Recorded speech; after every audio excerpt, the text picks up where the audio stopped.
அந்த பாபாவுடைய யோக சக்தியையும் வந்து அவங்க இந்த ஒரு ஸ்லோகமா நம்ம சொல்லி அதில வந்து பொறிச்சிடலாம்.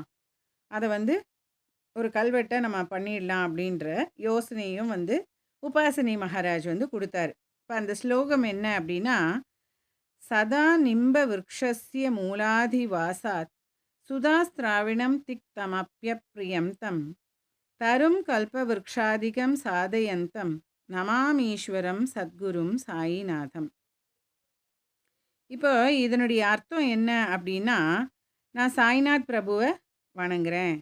வேப்ப மரத்தடியில அவரது நிரந்தரமா அவருடைய இருக்கைய வந்து வச்சிருந்தாலும், அது கசப்பானதாகவும், இனிமையற்றதாகவும் இருக்கும் இல்லையா வேப்ப மரம். அந்த மாதிரி இருந்தாலுமே இதன் முழு தொகுப்பிற்கு சேனலை சப்ஸ்கிரைப் செய்யவும். ஓம் சாய்ராம்.